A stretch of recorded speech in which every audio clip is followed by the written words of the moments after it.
Alléluia. Gloire à Dieu.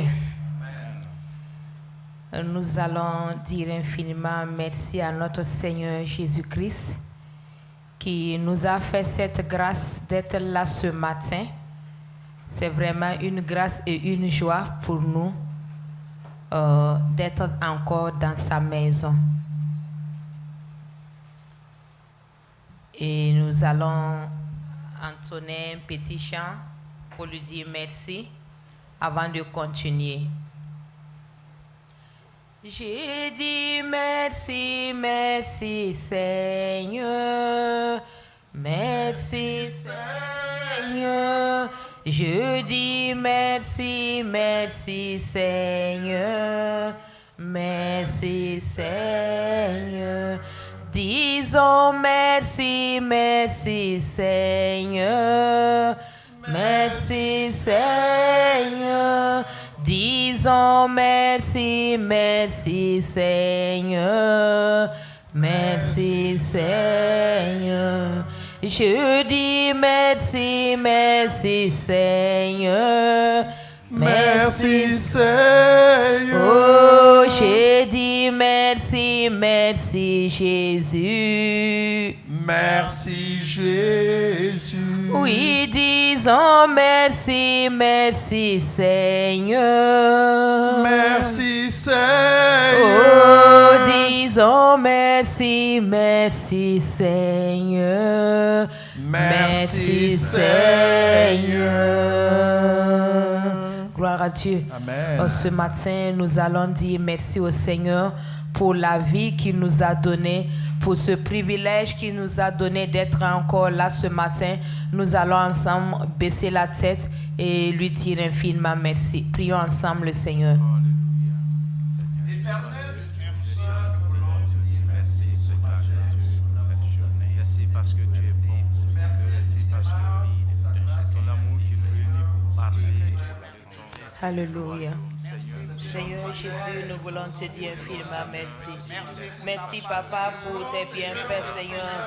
Merci Éternel pour ton amour, pour tous tes bienfaits, Seigneur, dans nos vies. Papa, il t'a plu, Seigneur, de nous amener ici ce matin, Seigneur. Au cours de la semaine, Seigneur, tu nous as protégés. Tu nous as gardés, Seigneur, dans ta main puissante, Papa.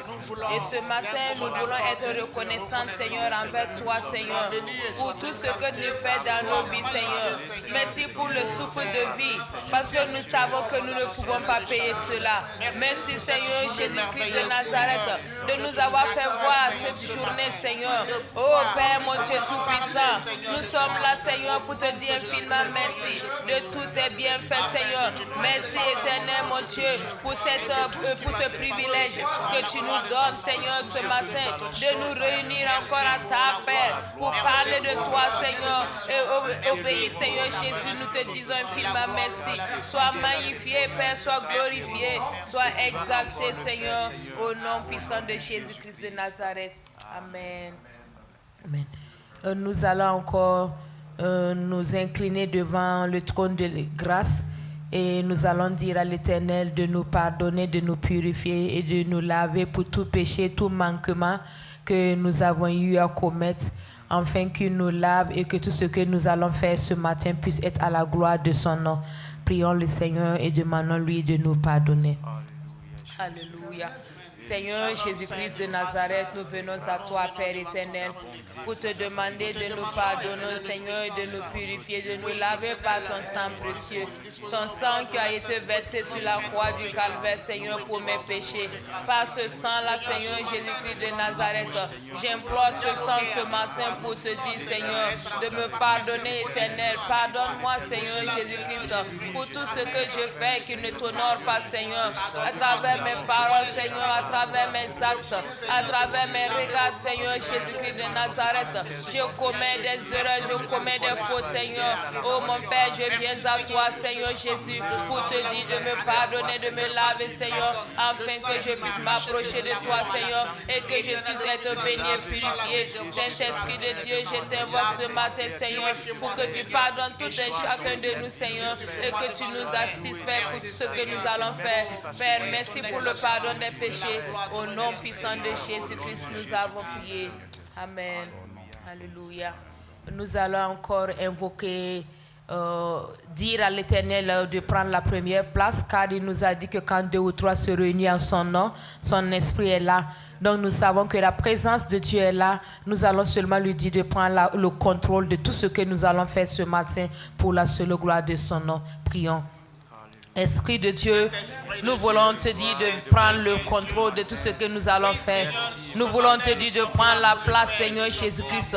Parce que tu nous as dit dans ta parole que quand 2 ou 3 sont réunis ensemble, Seigneur, d'un même accord pour te demander quelque chose, Seigneur, tu nous donnes. Et qu'ensemble aussi, si nous nous réunissons, Seigneur, tu es là, au milieu de nous, Seigneur. Nous ne doutons pas de ta présence au milieu de nous. Nous savons que tu es là, Esprit de Dieu. Voilà pourquoi nous voulons, Seigneur Jésus-Christ de Nazareth, te dire de prendre la place, Seigneur. Prends le contrôle, Seigneur, mon Dieu. Guide nos pas, Seigneur. Guide nos pensées, Seigneur. Guide tout ce que nous allons faire.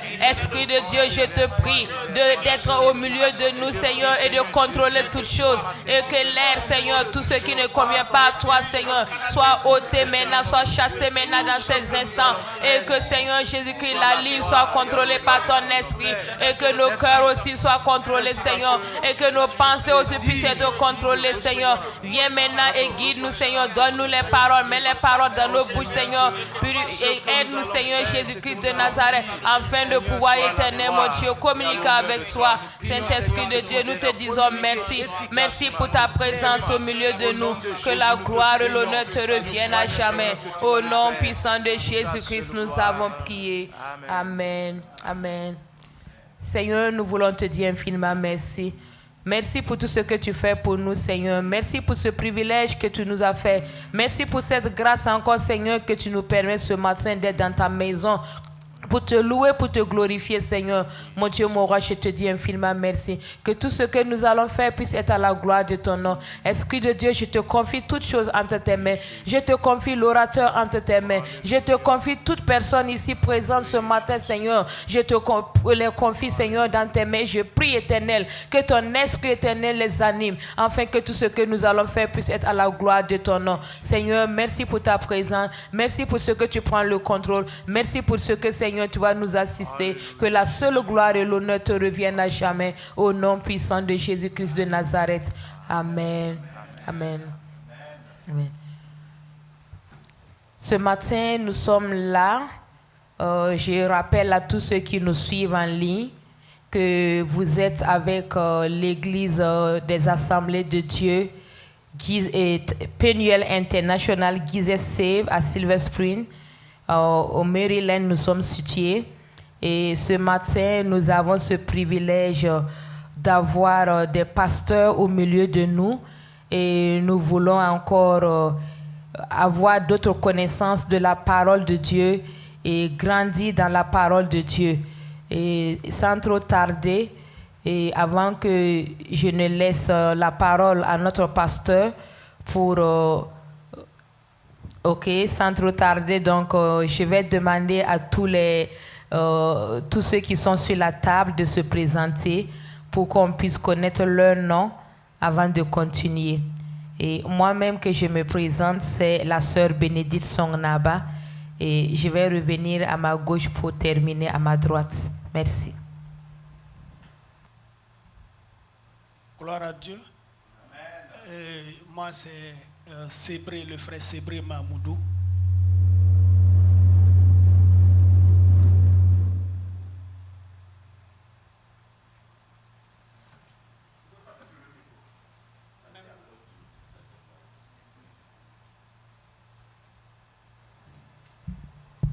Gloire à Dieu. Je disais que moi, c'est le frère Sébré Mahmoudou. Je suis membre de l'église. Grégoire Bationo, membre de l'église. Le frère Dieudonné Kaboré, membre de l'église.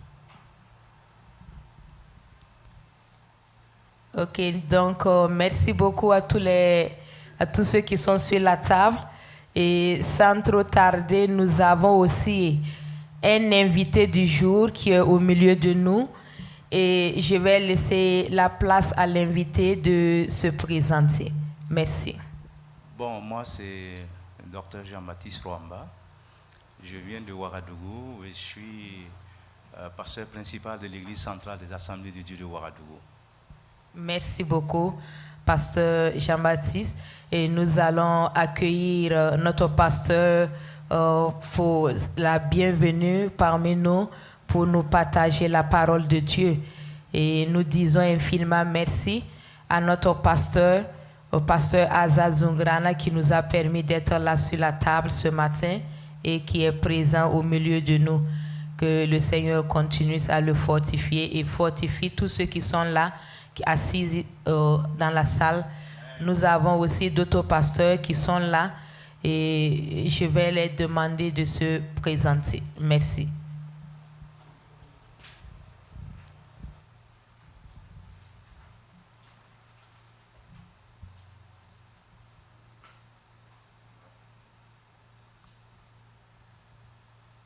Je suis le pasteur Songnaba Dewende Isidore, pasteur de l'église des Assemblées de Dieu de Kamsanguin. C'est Ouagadougou, nous venons de Burkina. Que le Seigneur bénisse cette réunion. Amen. Merci beaucoup. Soyez la bienvenue, pasteur Isidore Songnaba, au milieu de nous. Que le Seigneur vous fortifie, que le Seigneur vous bénisse. Ce matin, si nous sommes là, c'est pour parler autour d'une table ronde de quelque chose que je vais rapidement donner le thème. C'est pour parler de la VIMAV. Et d'autres vont se poser la question, qu'est-ce que la VIMAV et quelles sont les œuvres que la VIMAV fait et quelles sont ses activités, ses ambitions, ses objectifs. Et nous avons notre pasteur qui est là, qui va bien décortiquer cela pour nous. Donc, pour ce thème, nous voulons d'abord avoir la permission des autorités. OK. Pour continuer avec ce thème, je vais laisser mon frère Dieudonné, nous sommes là ensemble pour animer, et je vais laisser mon frère Dieudonné Kaboré à commencer par les questions avant qu'on ne poursuive pour la suite. Merci. Merci beaucoup à ma soeur bien-aimée Bénédicte. Et c'est un privilège. Tout d'abord, je bénis le nom de l'Éternel pour la vie qu'il nous donne. Et je bénis le nom de l'Éternel pour la vie de notre Père spirituel, le pasteur Asa Zungrana. Et juste pour vous rappeler que nous sommes dans la semaine de notre action de grâce. Et c'est un privilège pour nous d'avoir des hommes de Dieu parmi nous. Et vraiment, c'est un privilège pour moi d'avoir l'orateur principal qui est le révérend docteur Jean-Baptiste Rwamba, qui est là pour nous animer ce matin. Et sans tarder, j'aimerais réellement revenir à l'homme de Dieu. Et ma première question que j'ai pour vous, nous sommes en train de parler de la VIMAV. Donc, je repasse la parole avant qu'on puisse... à ma soeur bien-aimée Bénédicte. Merci beaucoup, frère Dieudonné, de m'avoir encore repassé la parole. Et c'est vrai, ce matin, nous allons vraiment travailler ensemble. Donc, les questions seront posées de gauche et de droite. Et nous avons nos frères qui vont nous répondre. Donc, avant d'aller dans le but de nos questionnaires, dans le but de nos sujets, nous allons laisser la place à notre orateur, parce que je sais qu'il y a des gens qui ne connaissent pas ce que c'est que la VIMAV, comme je l'ai dit au départ. Donc, nous allons lui donner l'occasion de nous présenter d'abord la VIMAV, afin que nous puissions nous baser maintenant sur ça pour poser les questions. C'est bien, frère Dieudonné, nous pouvons aller? OK. Donc, nous allons laisser la place à notre orateur. Merci. OK, merci beaucoup pour la parole qui m'est donnée. La VIMAV, c'est l'abrégé de la vision missionnaire des Assemblées de Dieu du Burkina Faso. Elle est née de la vision de 3 pasteurs, pasteur Jean-Baptiste Sawaro, le regretté Jean Bandé et le pasteur Alpha Traoré. Et cela parce qu'il y avait un manque que les uns et les autres ont voulu combler depuis pratiquement 1985. Il était même question que l'Alliance des Assemblées de Dieu d'Afrique de l'Ouest lance le projet missionnaire dans les différents pays Ils étaient au Libéria, mais cela n'a rien donné parce que les gens se disaient que ce n'est pas le moment, ce n'est pas le temps d'envoyer des missionnaires parce que l'Église en Afrique est assez pauvre pour envoyer des missionnaires. Mais le pasteur Jean-Baptiste Saoro a refusé cette idée et quand il est venu, il a donc commencé à parler à ses 2 autres collègues pasteurs pour commencer quelque chose afin de donner l'exemple, le modèle, de montrer la voie aux uns et aux autres. C'est ainsi qu'est née la vision missionnaire. Même au Burkina Faso, ça n'a pas été du tout facile parce que dès les premiers moments, tout le monde a évoqué le cas de notre pauvreté. Nous sommes un pays pauvre et nous reconnaissons qu'il aurait été très très difficile de commencer quelque chose parce que la VIMAB, c'est une question de moyens, c'est une question d'argent.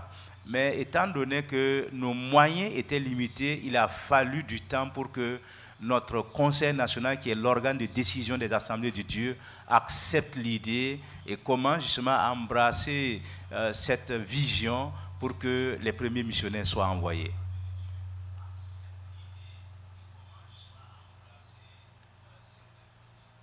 Donc, je ne sais pas si c'est assez clair ou s'il faut ajouter autre chose. Donc, depuis pratiquement 1987 que le premier couple missionnaire a été officiellement envoyé au Bénin, dans la ville de Ouidah.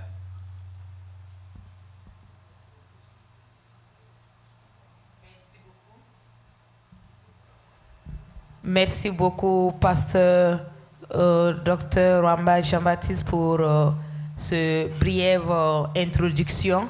Et je vais laisser aussi mon frère Dieudonné à continuer. Merci. Oui, merci beaucoup, pasteur, pour nous avoir donné la réponse. Qu'est-ce que c'est que la VIMAB de façon générale? J'aimerais encore revenir. Je sais que si je ne me trompe pas, corrigez-moi.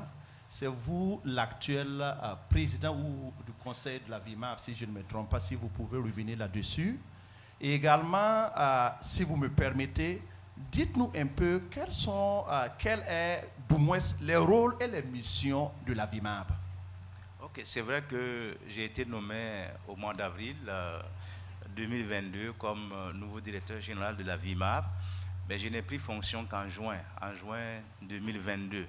Et donc, il a fallu qu'il y ait cette passation de service et que je me mette à pied d'œuvre pour justement continuer, poursuivre la tâche de nos dévanciers.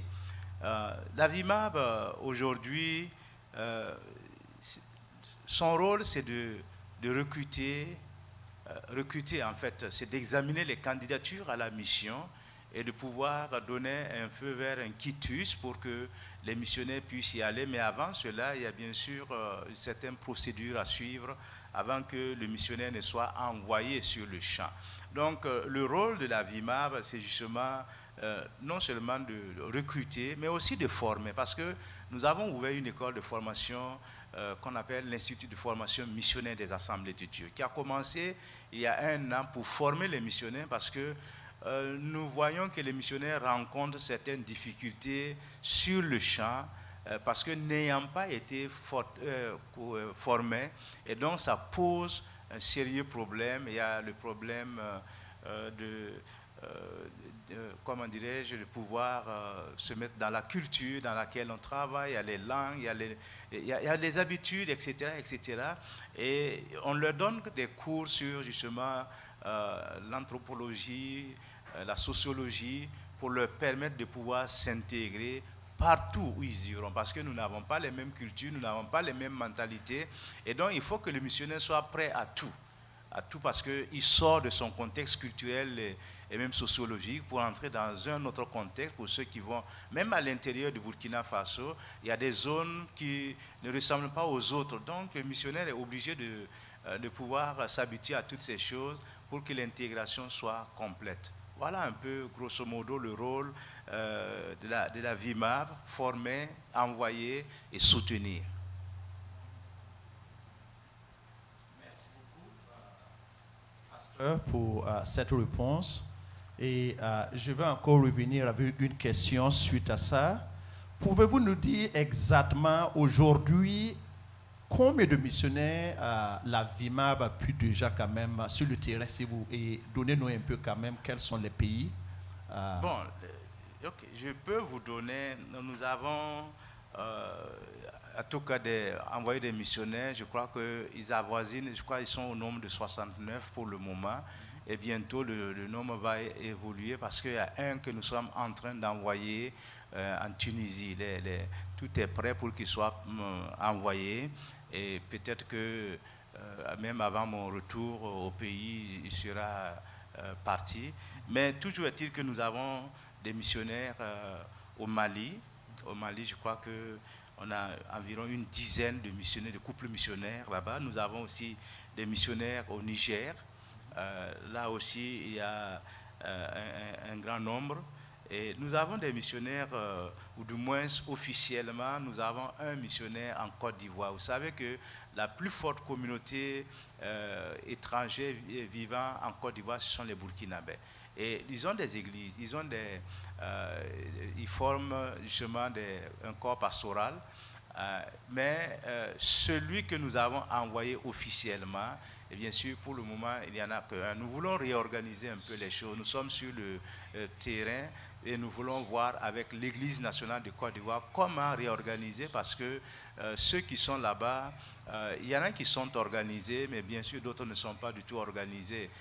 Nous avons la MICI, la Mission évangélique internationale de Côte d'Ivoire, qui est un mouvement dissident des Assemblées de Dieu, parce qu'ils sont partis, ils étaient membres du corps pastoral des Assemblées de Dieu de Côte d'Ivoire, mais pour des raisons d'incompréhension, eh bien, il y en a qui sont partis. Et aujourd'hui, si je ne m'abuse, il y a au moins 500 pasteurs qui forment ce mouvement-là. Ils ont ouvert une école biblique, ils forment leurs pasteurs, etc. Et le mouvement est en train de grandir.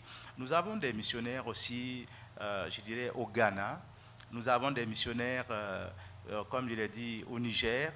Mais nous avons aussi des missionnaires au Tchad, en Guinée. Nous avons des missionnaires au Sénégal. Nous avons un missionnaire en Guinée-Bissau. Nous avons un missionnaire en Mauritanie. Nous avons un missionnaire au Cameroun. Nous avons aussi un missionnaire, bon, bien sûr, qui travaille dans le cadre justement de faiseurs de tentes, un missionnaire dans la zone arabe que nous ne voulons pas, parce que c'est assez très délicat, nous ne voulons pas non plus citer des noms pour ne pas les exposer. Mais au niveau de l'Europe, nous avons des missionnaires en Suisse, en Italie et en France.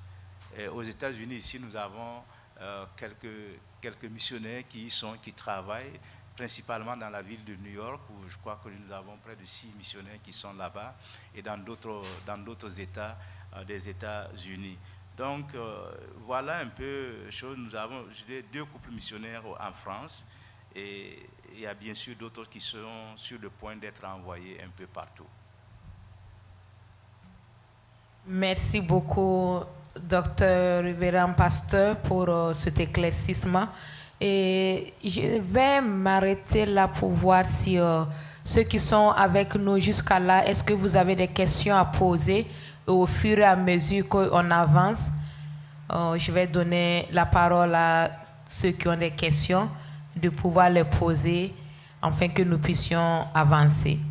Mais permettez-moi de revenir en arrière. J'ai Okay. sauté 2 noms de pays où nous avons des missionnaires. Allez-y. Nous avons des missionnaires au Canada et nous avons aussi un missionnaire au Togo. Il y a un autre qui doit être envoyé incessamment au Bénin, parce qu'il a reçu un appel express pour une ville du Bénin et on le prépare pour y aller. Merci beaucoup. Donc le champ est vraiment large et vaste et ils ont besoin vraiment des missionnaires pour envoyer. Merci beaucoup. Est-ce que parmi l'Assemblée jusqu'à là, vous avez des questions sur ça d'abord? Et je vais demander à mon frère, c'est vrai qui est là. Je sais que vous avez quelque chose à dire. Allez-y. Gloire à Dieu. Merci, pasteur, pour nous avoir un peu été sur la définition de la VIMAP. Et à vrai dire, je connais le sigle VIMAP, mais rentrer en détail, bon, c'est un peu nouveau pour moi. Donc, je vous remercie pour cela. Mais ma première question, c'est en fait, puisqu'on parle de VIMAB, on parle de pasteur Rwamba, ou docteur Rwamba, Qui est le pasteur Rwamba? Bon, pasteur Rwamba, c'est le pasteur Rwamba. Bon, si je pose la question à savoir qui est le pasteur Rwamba, bon, moi, c'est ma première fois de vous voir. Peut-être que c'est à travers les œuvres littéraires qu'on entend parler de vous. Comme on a l'occasion de vous voir en face, je sais qu'il y a beaucoup aussi qui aimeraient savoir qui êtes-vous en fait. Votre parcours, voilà, biographique en fait. Voilà. Bon, c'est un peu difficile de parler de soi-même. Mais ce que je voudrais simplement dire, c'est que je suis pasteur Jean-Baptiste Rwamba ou docteur Jean-Baptiste, peu importe. Pour moi, les titres, c'est pas grand-chose, pourvu que l'œuvre soit faite. Donc, j'ai été appelé par le Seigneur depuis 1975. Donc, j'ai terminé ma formation en 1978 à l'école pastorale de Ouagadougou, communément appelée, c'était à l'époque l'école biblique dirigée par le pasteur Pierre Dupré. Donc, depuis 1978, j'ai évolué au sein de notre pastorale. J'ai servi tout d'abord à Koudjougou pendant une dizaine d'années, avant d'être envoyé à l'église centrale des Assemblées de Dieu en 1987. Donc, depuis cette date, je sers à l'église centrale, depuis 1988, je sers à l'église centrale des Assemblées de Dieu. Je le dis parce que la nomination a été faite en 1987, mais j'ai pris officiellement fonction le 7 février 1988 dans cette église. Et depuis lors, bon, je travaille à l'église centrale, membre de la pastorale de Ouagadougou. C'était le grand Ouaga à l'époque, et avec une seule région, mais maintenant nous en avons 7 dans la région de Ouagadougou. Et moi, notre église fait partie de la région du Kadiogo, qui compte une douzaine d'églises. Et donc depuis lors, je suis là-bas et je continue de servir le Seigneur jusqu'à ce qu'il me montre une autre voie, un autre chemin à suivre. Mais en attendant, c'est là que je sers le Seigneur avec ma famille et aussi avec d'autres pasteurs qui sont sous moi à l'église centrale. Je ne sais pas si j'étais un peu clair, si on me connaît. Bon, je suis marié, j'ai 2 enfants, 5 petits-enfants. Et donc, voilà un peu. Mais au point de vue parcours ministériel ou académique, Dieu m'a conduit non seulement à travers l'école pastorale qui m'a un peu préparé à choses. J'ai été professeur dans les instituts bibliques depuis pratiquement 1980 et aussi j'ai servi comme animateur de radio au tout début de mon ministère pendant 6 ans avant donc d'être à plein temps dans une école biblique de la région de Koudjougou. Et après cela donc je suis venu à Ouagadougou où je suis encore actif au niveau des médias avec un programme hebdomadaire sur la télévision Impact TV et aussi je fais ce que je peux selon les talents que Dieu me donne et j'ai eu donc aussi ma licence, mon BA à Bruxelles dans un institut qu'on appelait à l'époque Collège biblique continental et de là je suis allé pour mon master of Divinity à Springfield que j'ai eu en 1997 et après cela en 2003 j'ai entamé des études doctorales ici aux États-Unis aussi qui a été donc couronné par un PhD en histoire de l'Église donc en 2011. Donc voilà un peu grosso modo mon parcours. Bien sûr, entre-temps il y a eu d'autres choses qui se sont passées, mais bref c'est l'essentiel que je donne comme ça. À Dieu. Et je vois que le pasteur a un parcours vraiment étoffé, voilà, plein d'expérience. C'est ce que je voulais savoir d'abord avant de commencer. Ok, c'est vrai que j'avais une petite idée à travers les ouvrages, mais je voudrais que j'ai voulu que ça sorte de vous-même, ça rend plus concret la chose. Voilà. Maintenant, je viens à ma première question, puisqu'on parle de la VIMAP. Et comment se fait la désignation des missionnaires?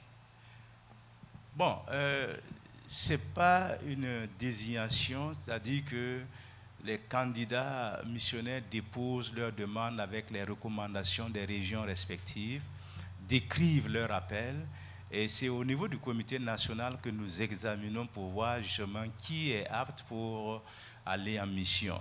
Donc nous ne désignons pas, mais soit nous confirmons l'appel, ou bien nous infirmons l'appel. Mais jusque-là, comme je viens de commencer, je n'ai pas encore eu à faire, mais je sais qu'il y a des demandes, des candidatures qui sont déposées sur le bureau.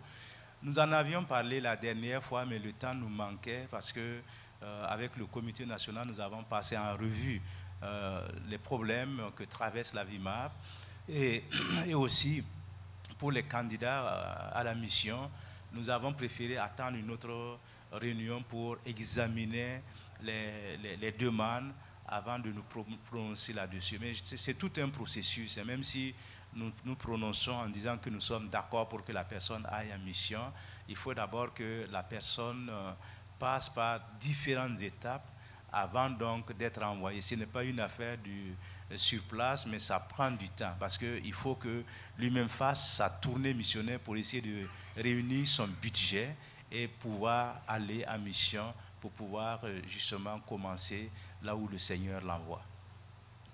Gloire à Dieu.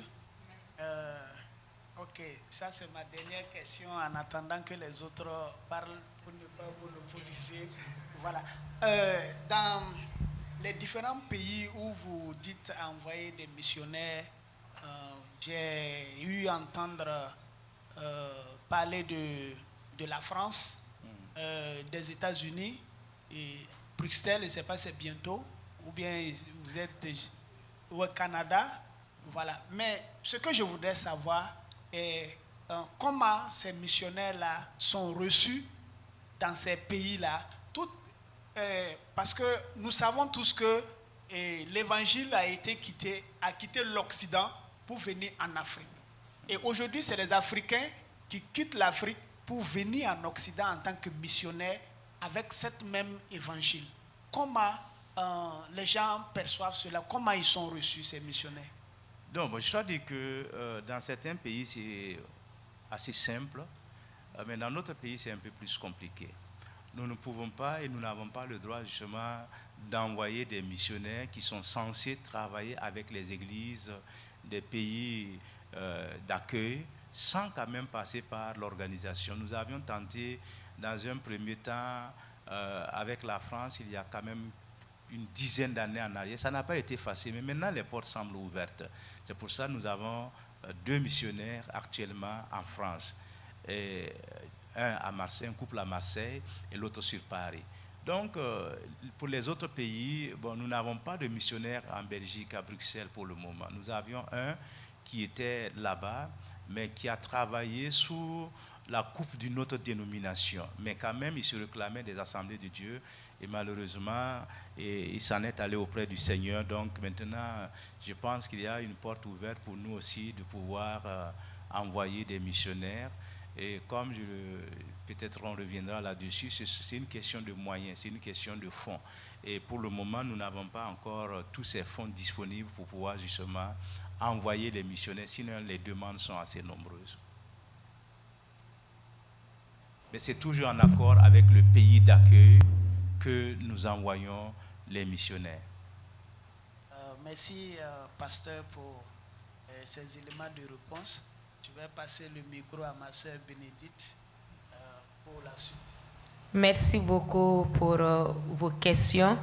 Et je vais aussi laisser la place à notre frère Bationo qui est là, afin de pouvoir aussi... Gloire à Dieu. Vraiment, merci pour être parmi nous, pasteur. Nous sommes vraiment impressionnés par votre parcours, que ce soit sur le plan intellectuel et sur le plan des œuvres humanitaires. Moi, ma question était de savoir quels ont été les obstacles auxquels vous avez eu à faire face quand VIMAB a été mise en place. Est-ce que les missionnaires que vous avez sélectionnés, est-ce qu'ils ont vraiment... Est-ce qu'à un moment donné, vous n'avez pas senti que vous avez fait un mauvais choix de missionnaire? Est-ce qu'ils ont pu vraiment accomplir la mission que vous leur avez confiée?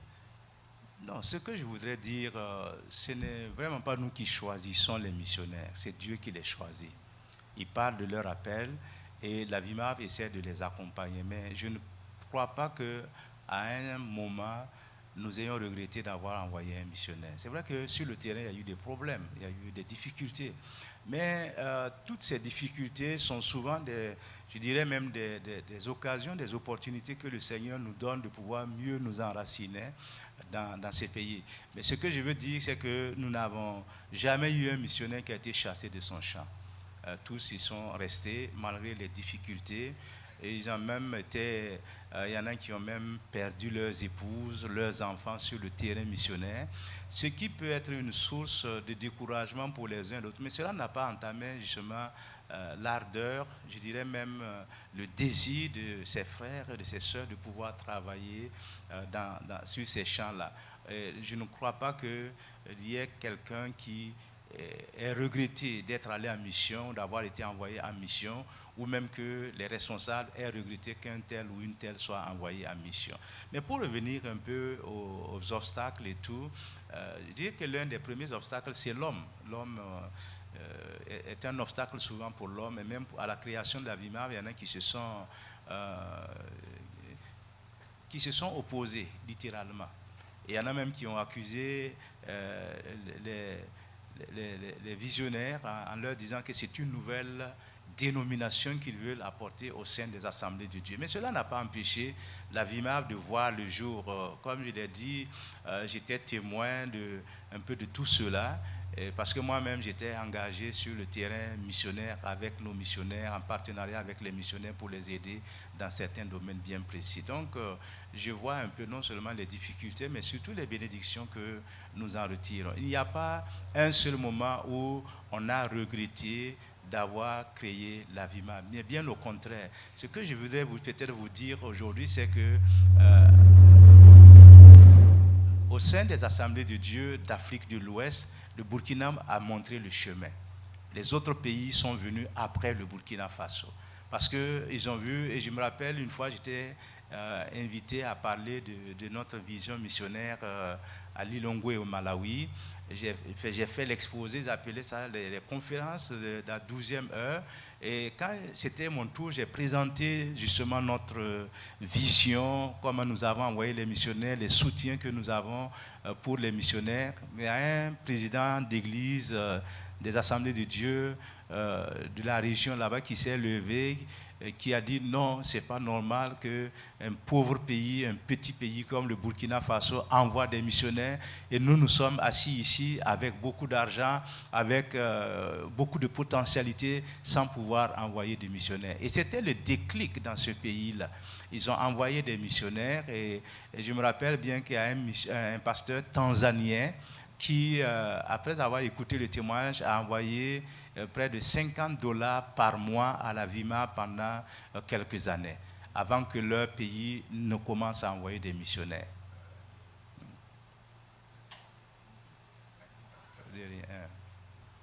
Oui, je vais encore revenir là-dessus. Quand vous avez parlé, ça me rappelle effectivement dans les années 87, puisque je suis de l'église des Assemblées de Dieu de Sissin, et vous avez mentionné bien l'un des pionniers qui est le pasteur Jean-Baptiste Sawadogo. Et j'aimerais revenir là-dessus. Quand vous parlez de difficultés, et je me rappelais, on ne peut pas parler de difficultés sans aussi parler des finances. Et comment se fait-il que les fundraising et aussi les gens qui nous suivent en ligne et qui sont un peu partout ici aux États-Unis ou dans le monde, comment réellement les chrétiens, puisque la Grande Commission nous dit dans la parole de Dieu, je pense que c'est dans le livre de, si vous me le permettez, Matthieu 28, 19, qui nous dit que allez, faites de toutes les nations des disciples, les baptisant au nom du Père, du Fils et du Saint-Esprit. Et ma question est comment réellement, souvent les gens qui ne sont pas sur place et qui sont à l'extérieur, comment peut-on réellement vous accompagner dans cette œuvre pour pouvoir permettre à ce que ces missionnaires puissent toucher des âmes ou des âmes perdues? Non, je crois que tout ce qu'on peut faire pour le Seigneur, il faut le faire. Et d'ailleurs, chez nous, nous avons un dicton, moi aussi, qui dit que tout ce qui peut tuer le serpent, même si c'est un petit caillou, un gros caillou, il faut l'utiliser pour le tuer. Et à l'heure actuelle où nous sommes, la VIMAB a réellement besoin de choses. Comme je l'ai dit, c'est parti de la vision de 3 personnes, 3 églises qui cotisaient, qui soutenaient certaines œuvres et qui justement a pu aussi soutenir le tout premier missionnaire qui a été envoyé au Bénin, à Ouida, en l'occurrence le pasteur Étienne Yamiro et Madeleine. Mais je dirais que ça n'a pas été du tout facile, parce qu'il n'y avait rien. Il fallait partir à partir de quelque chose, et le premier missionnaire, il a dû marcher à pied pendant un certain temps avant qu'on ne puisse lui acheter une moto. La voiture est venue beaucoup plus tard, presque vers la fin de son séjour au Bénin. Mais ce que je voudrais dire peut-être à tous ceux qui nous écoutent, il y a la possibilité, il y a les moyens. Maintenant, il y a tous les moyens de pouvoir envoyer un soutien aux 4 coins du monde. Donc, il y a cette possibilité-là. Ceux qui veulent soutenir la VIMAB peuvent le faire à travers soit l'Église nationale ou directement par la VIMAB. Donc, il y a beaucoup de possibilités et nous savons que nous avons aussi beaucoup de gens de la diaspora. Il y a diaspora qui sont allés chercher un mieux-être et qui, pour certains, sont réellement bien là où ils se trouvent et qui peuvent faire la différence dans la vie de nos missionnaires. Maintenant, il y a eu une certaine évolution dans l'organisation même de la VIMAB, parce que pendant longtemps, c'était les quelques églises qui donnaient. Moi-même, en tant que pasteur principal, nous avions contribué pendant plusieurs années pour 1 million de francs à la VIMAB. Même n'étant pas responsable, nous avons vu le besoin, nous avons vu et nous avons financé certaines œuvres qui se trouvent un peu à l'étranger. Nous avons soutenu individuellement des missionnaires. Donc, il y a la possibilité, mais aujourd'hui, depuis 4 ans environ, il y a ce qu'on appelle la journée de la VIMAB, qui est célébré tous les 1er juillet, le premier dimanche du mois de juillet de chaque année. On récolte les fonds pour investir dans la mission. Et je crois que là aussi, il y a un début de réveil sur près de 4 000 ou 5 000 églises. La moitié même ne participe pas à la journée. C'est-à-dire qu'il y a encore un travail à faire que nous devons certainement faire pour mobiliser toutes les églises, parce que c'est l'affaire de toute l'église des Assemblées de Dieu, et toute église qui se réclame des Assemblées de Dieu se doit de mettre la main à la pâte pour que la tâche soit achevée. Achevée à travers nos missionnaires qui sont répartis un peu partout pour que ceux qui n'ont pas encore entendu l'évangile puissent l'entendre. Donc, je crois qu'il y a encore un grand travail à faire pour que tout le monde adhère à la vision. C'est vrai que c'est une vision, mais maintenant, c'est devenu, je dirais, une action, parce que la vision s'est installée. Maintenant, nous sommes sur le terrain, nous devons agir, et je crois que mon devoir aussi, c'est de sensibiliser toutes les églises des Assemblées de Dieu du Burkina Faso à adhérer à cette vision et pouvoir contribuer efficacement pour que nos missionnaires soient bien soutenus. Donc voilà un peu grosso modo où nous avons été, où nous sommes et où nous voulons arriver. Nous voulons arriver au fait que toute église des Assemblées de Dieu du Burkina Faso puisse mettre la main à la pâte. Amen. Merci beaucoup, pasteur Dr Jean-Baptiste, pour cet éclaircissement. Si vous me permettez, je vais essayer de poser aussi 2 questions. On essaie d'avancer tout doucement. Ma question est que, à chaque fois on parle de missionnaire. Bon, quelqu'un comme moi qui ne connaît pas qu'est-ce qu'un missionnaire, est-ce que vous pouvez nous donner la signification ou qu'est-ce qu'un missionnaire quand on parle d'un missionnaire? Merci. Okay. Merci beaucoup. C'est aussi simple que bonjour. Un missionnaire, c'est quelqu'un qui est envoyé. Il peut être envoyé par une agence, il peut être envoyé par une église, il peut même être envoyé par un groupe de personnes qu'il envoie pour accomplir sa mission. Donc le missionnaire, c'est quelqu'un qui a une mission à l'égard soit d'un groupe, soit d'un peuple, soit d'un pays, d'une nation, ou même d'un continent. Nous avons vu beaucoup de gens qui sont venus sur le continent pour annoncer l'évangile, qui avaient pour mission de faire de telle sorte que le continent soit sauvé. C'est vrai que c'est assez grandiose, mais le missionnaire en grec, c'est celui qui est envoyé. Et donc, nous pouvons envoyer des missionnaires. Et même nous sommes des missionnaires potentiels parce que Jésus a dit « allez ».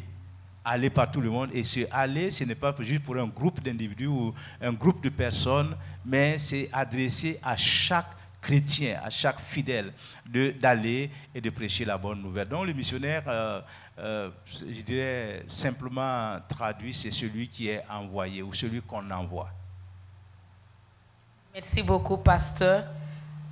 J'ai d'autres questions parce que je veux vraiment comprendre. C'est l'occasion aussi pour nous de comprendre, pour ne pas vous laisser partir.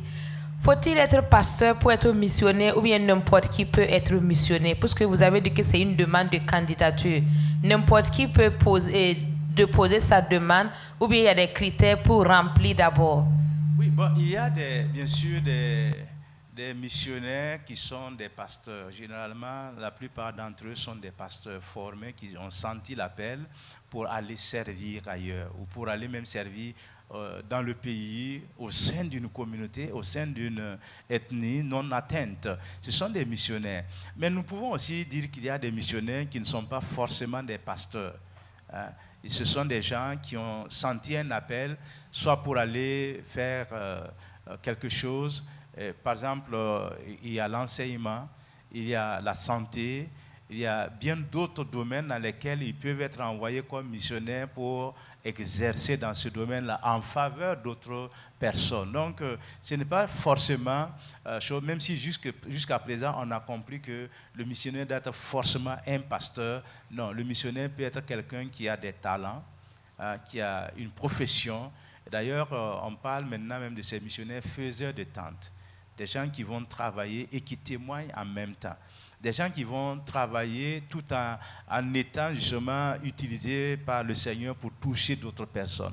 Donc, si on se résume seulement au fait que ce soit les pasteurs seuls qui sont appelés à être des missionnaires, je pense qu'on risque de se tromper. Parce que de toute façon, dans Actes chapitre 1, verset 8, Jésus a dit à ses disciples, vous recevrez le baptême du Saint-Esprit et vous serez mes témoins à Jérusalem, en Judée, en Samarie et jusqu'aux extrémités de la terre. Et partout où se trouve l'enfant de Dieu, il doit être cette lumière qui brille dans les ténèbres. Donc il a une mission. Le mot missionnaire, c'est vrai que ça délimite sur le plan, je dirais,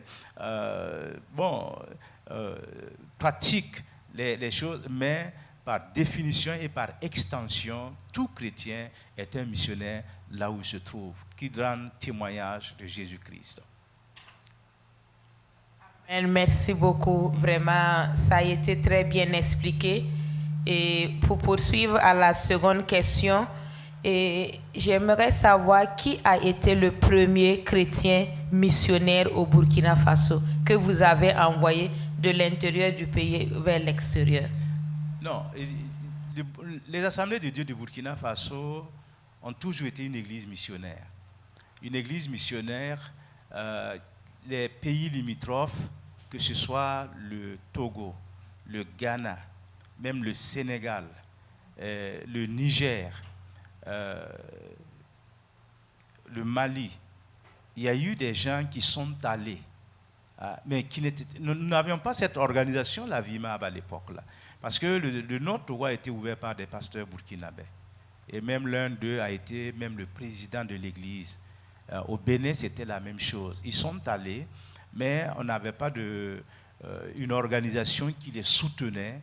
Ils ont reçu l'appel, ils sont allés. Et même certains, pour pouvoir mieux servir, sont allés faire l'école biblique dans ces pays-là pour pouvoir rester et servir le Seigneur. Et j'en veux pour preuve le Ghana. Le Ghana a été les premiers missionnaires américains qui sont partis. Ils sont allés avec des missionnaires burkinabés qui se sont installés là-bas, qui les ont aidés dans la tâche. Mais ceux-là, même s'ils ne sont pas dans nos archives comme étant envoyés par l'Église nationale, ils le sont.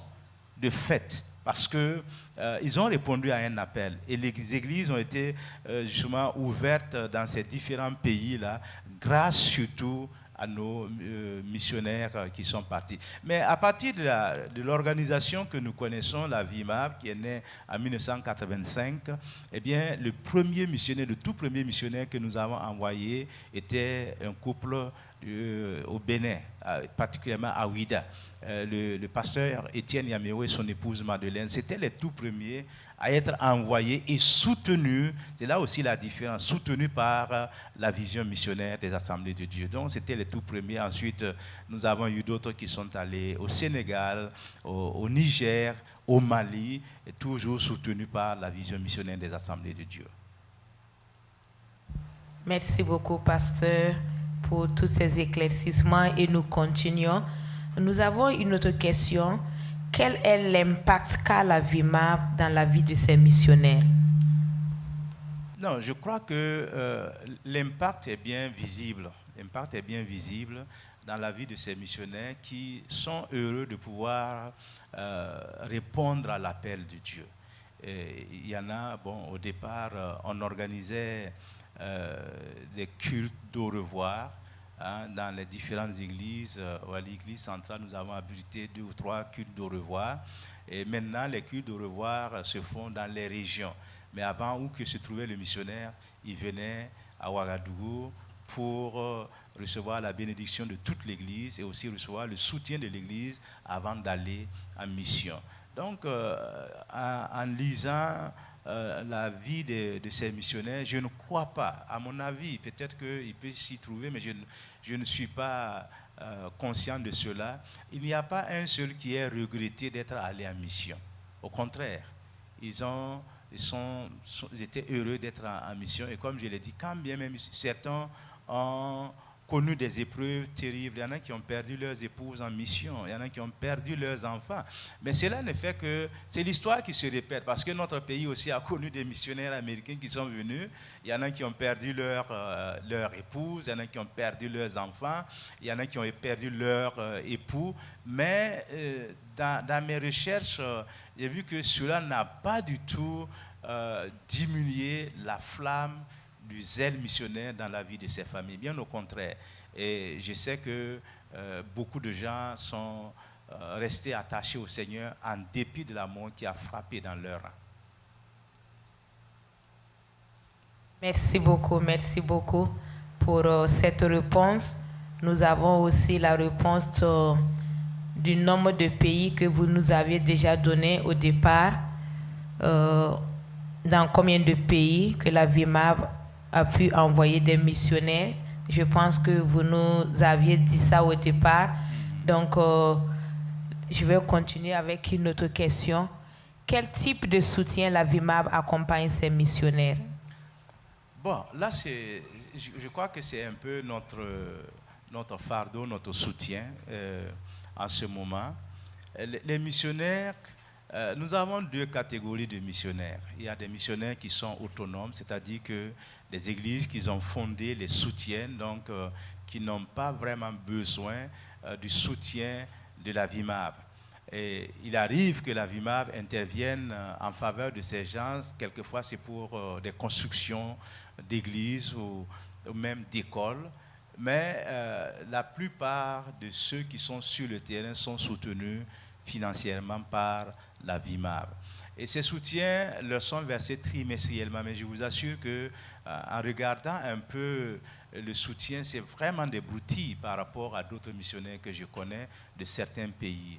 Mais ce que nous voulons faire, c'est que ces gens ne font pas plus l'œuvre missionnaire que nos missionnaires qui sont envoyés avec très peu de moyens. De toute façon, c'est d'abord le cœur et ensuite les moyens vont suivre. Et nous voyons que ces missionnaires-là, malgré ce qu'ils reçoivent comme soutien, travaillent de tout leur cœur. Et c'est ce qui est très important. Il y en a qui ont des églises assez importantes dans les villes où ils se trouvent et qui, donc, plus tard, les soutiennent. Et il y en a aussi qui, bien sûr, tout début est difficile. N'importe quel début, je vous assure que c'est assez difficile quand on commence avec les membres de sa famille d'abord et ensuite un ou deux viennent et plus tard que le nombre s'agrandit. C'est ça aussi qui fait la joie de voir que l'Église est bâtie sur la base de ceux qui viennent individuellement ou même quelquefois, mais rarement en groupe.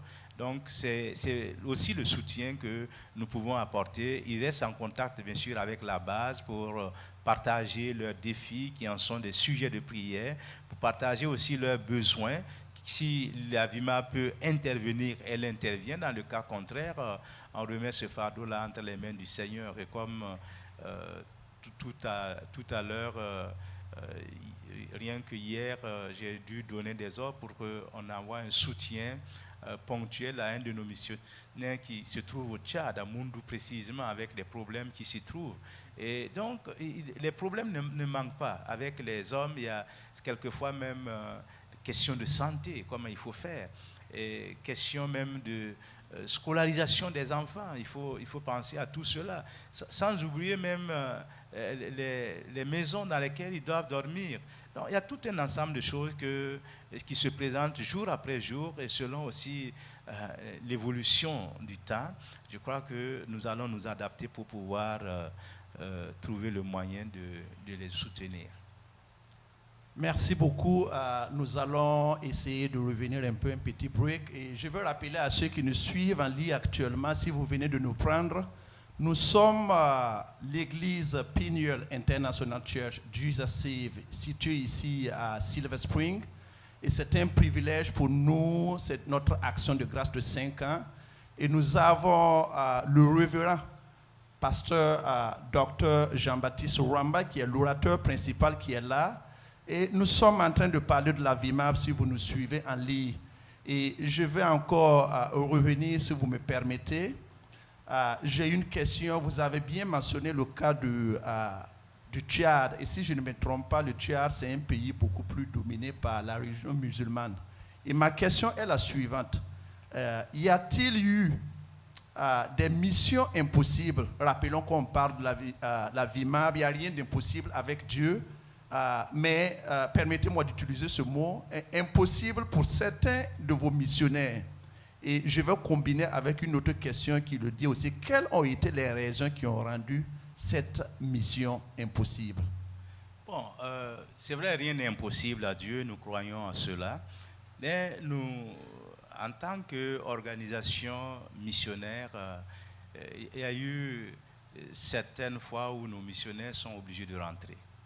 Sont obligés de rentrer, pas parce que leur appel était terminé en ce moment, mais pour des raisons qui les contraignaient à rentrer. Et citant l'exemple du Tchad, c'est vrai, c'est un pays musulman, nous avions un certain nombre de missionnaires à un certain moment, et pour justement qu'ils puissent s'y habituer, nous avons envoyé ces gens-là se former à l'Institut biblique des Assemblées de Dieu du Tchad, pour pouvoir justement s'immerger dans la culture et pouvoir poursuivre la tâche. Mais malheureusement, la plupart d'entre eux sont revenus pour des raisons de santé.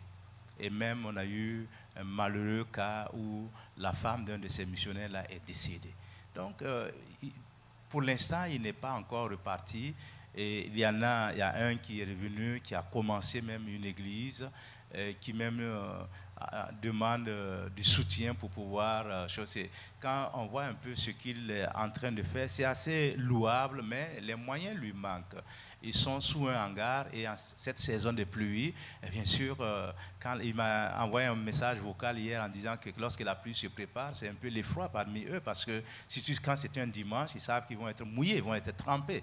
Et donc, ça c'est quelque chose, je dirais, d'assez difficile de concevoir que jusqu'à présent, ces gens-là n'ont pas encore de choses. Et donc, dès que je vais rentrer, nous allons voir un peu comment nous pouvons même leur trouver le moyen de leur acheter des tôles pour pouvoir couvrir ce hangar et être plus ou moins à l'abri. Donc, il y a des choses, me dit que la mission est impossible, je pense que c'est un peu difficile. Tous ceux qui sont allés, ils sont allés par la foi, ils sont restés là par la foi, Mais les épreuves ne manquent pas. Certains, justement, à cause de certaines épreuves, quand il y a la maladie, bon, on ne peut pas travailler. Ils sont contraints de rentrer, ils sont contraints de revenir au pays.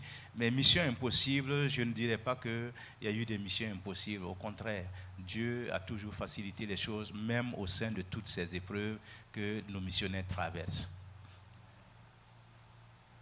Merci beaucoup, pasteur. Et je veux encore revenir, ça sort un peu du cadre de nos questions. Nous sommes une église qui vient d'avoir 5 ans et nous sommes bénis réellement par notre Père spirituel que Dieu utilise. Et nous voulons aussi, comme ce que la parole de Dieu nous le dit, qu'il n'y a rien de tel quand même qui fait la joie auprès de Dieu que de sauver une âme perdue.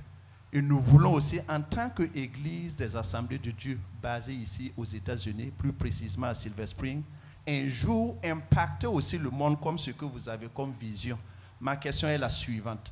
Qu'est-ce que vous pouvez réellement nous donner avec le nombre d'années d'expérience et aussi étant le responsable de la VIMAB, à notre Église, aux frères et sœurs qui nous écoutent en ligne? Qu'est-ce que réellement, quels peuvent être les tips, comme ce que les gens disent, pour nous permettre aussi de pouvoir réellement suivre cela et un jour aussi impacter le monde comme la vision missionnaire le fait déjà? Non, je crois que la chose la plus importante, c'est de se fixer sur ce que le Seigneur vous met à cœur. Toute jeune église, bien sûr, je ne vous dirai pas que vous allez mettre des millions de dollars dans la mission, mais on commence avec ce qu'on a. Tant qu'on n'a pas commencé, on ne pourra jamais grandir. Et je dis que quand on commence petit, on a la chance de pouvoir grandir. Nous, ce que je donne comme exemple, en 1988, quand je suis arrivé à l'église centrale, le soutien que nous accordions à la VIMAB était d'environ 300 000 francs CFA, peut-être même pas 500 dollars par an. À l'époque, pour justement subvenir aux besoins. Ensuite, j'ai été impliqué personnellement dans la construction de la maison du premier missionnaire au Bénin, je suis allé avec une équipe pendant 10 jours aider à construire la maison. Mais plus tard, notre soutien s'est beaucoup amélioré. Nous sommes arrivés à un certain moment où nous donnions 1 million par an à la VIMAB, mais plus que cela, à côté de cela, nous avions aussi soutenu des œuvres missionnaires. Le premier missionnaire que nous avons envoyé au Tchad, c'est grâce au soutien de l'église centrale, parce qu'il n'avait pas réuni le budget. Il m'en a parlé, je l'ai fait venir à l'église et à partir de ce moment, je lui ai fait une promesse de 200 000 francs par mois pour qu'il puisse s'installer. Et c'est sur cette base-là qu'il est parti. Mais je dois dire que nous avons augmenté notre soutien par rapport à ce missionnaire, le pasteur Martin Nikiema, pendant les années. Et nous sommes arrivés à la dernière année où il était, nous étions à 500 000 francs par mois, ça fait l'équivalent de 6 millions par an. Et nous avons l'habitude de verser notre soutien semestriellement, donc pour qu'il puisse planifier dans les 6 mois à venir. Bon, malheureusement, il est parti. Nous avons recommencé avec un autre qui est là-bas, qui est à Mundu. Et actuellement, c'est vrai que le soutien que nous lui donnons, ce n'est pas grand-chose. Mais notre plus grande contribution au Tchad, c'était de construire l'église du missionnaire, où nous avons mis plus de 25 millions pour la construction du bâtiment. Nous avons équipé, nous avons acheté les chaises, nous avons acheté le matériel de sonorisation. Donc c'est petit à petit. Et je crois que Dieu est fidèle, que quand nous commençons petit à petit, il nous aide à grandir. Mais tant qu'on s'assoit pour dire, ah, je n'ai pas, même si c'est 5 francs qu'on met, Dieu peut transformer ces 5 francs en 10 francs tôt ou tard. C'est à nous de voir et de pouvoir nous impliquer d'une façon assez, je dirais, active pour que les missionnaires soient soutenus. Et ça, c'est important. C'est important à mon avis que je dirais que c'est pas l'argent qui est le plus gros problème, mais c'est surtout le cœur. Si le cœur est disposé, le cœur deviendra généreux au fur et à mesure et on trouvera de la joie dans ce que nous faisons pour le Seigneur. Donc, le soutien, c'est vrai, est important, mais il faut dire aussi que la disposition du cœur est encore plus importante.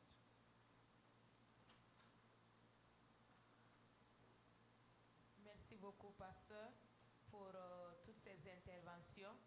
Et je sais que chacun encore a quelque chose à dire. Mais avant de donner l'occasion à ceux qui sont sur la table, je vais donner le temps à notre pasteur aussi qui est là au milieu de nous, le pasteur Isidore Songnaba.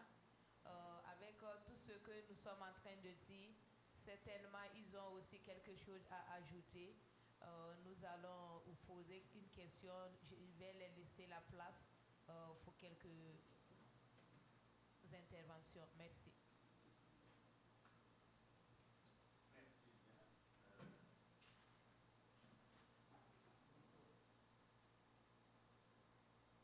Merci bien.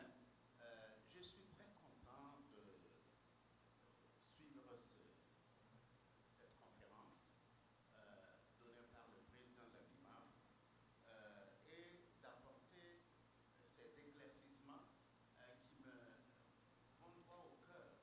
Parce qu'en effet, je peux dire que je suis un ancien missionnaire des États-Unis, du Burkina aux États-Unis. Je suis rentré, j'ai dit au président que bon, je suis de retour.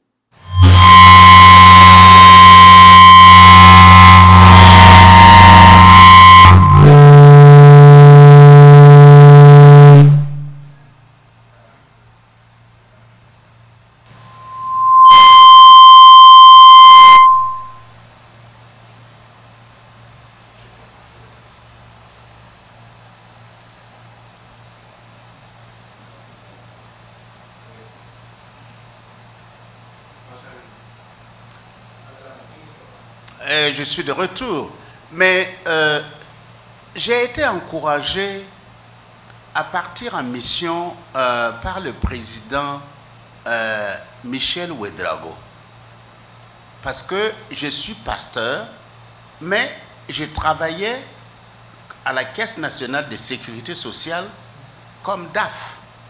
Donc j'avais des moyens et bon, j'ai travaillé là-bas jusqu'à la retraite. Et il est venu, il y a eu une conférence des pasteurs et il a fait savoir que, oh, mais on aimerait avoir des pasteurs comme vous, en m'indiquant, pour envoyer en mission. Et j'ai dit, mais ah bon, pourquoi? Il dit, mais voilà, vous êtes des fonctionnaires et quand vous partez à la retraite, vous avez votre pension et avec votre pension, on peut vous envoyer en mission parce que vous aurez toujours votre pension qui va vous soutenir. Parce que l'Église aimerait envoyer des missionnaires, mais n'a pas de moyens. Alors ça m'avait touché. Donc, bon, c'est ainsi que, bon, quand j'ai pris ma retraite, j'ai senti l'appel donc d'aller en mission aux États-Unis pour la mission et je suis venu. Je suis venu et l'Église nationale est au courant. Ils ont prié pour moi avant de m'envoyer pour la mission. Mais ce que nous avons eu à adopter et que je félicite ici, c'est que moi j'étais le pasteur principal de l'église.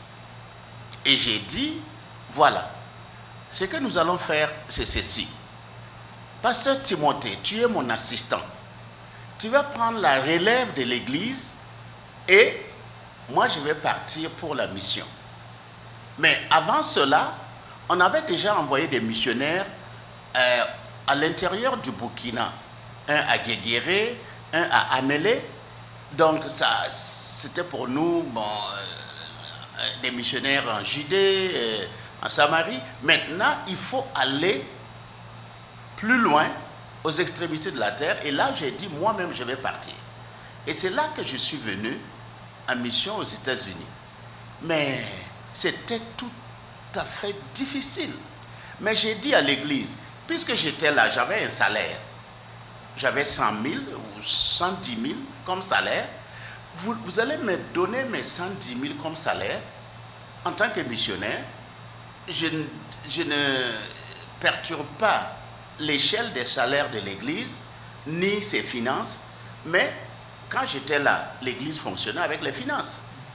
Je pars, ça serait un pasteur de moins, mais un pasteur qui serait à l'extérieur en train de faire l'œuvre du Seigneur. Donc, ça ne va pas changer la structure financière de l'Église. C'est ainsi que moi, je suis parti.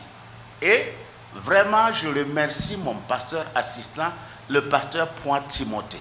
Il a été fidèle et il a fait le travail comme le Seigneur vraiment lui a mis à cœur et selon l'instruction que je lui avais donnée.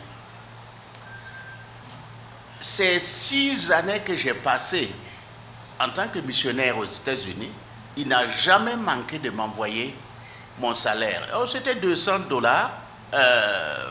tous les mois, mais il a été fidèle et il l'a toujours fait. Ce n'est pas suffisant pour vivre aux États-Unis, mais bon, j'ai pris cela comme vraiment quelque chose de bien et j'encourageais. Et je voulais que ça soit même un modèle. Parce que au Burkina Faso, nous avons plus de 1000 églises des AD. Si les pasteurs, au moins ne serait-ce que la moitié des pasteurs, laissaient les églises aux pasteurs assistants et partaient en mission, même au Burkina, dans les villages, etc., ils ont beaucoup plus d'expérience. On allait pouvoir avoir, au bout de 3, 4, 5 ans, au moins une église de plus. Donc, j'ai fait cela pour que ce soit un modèle.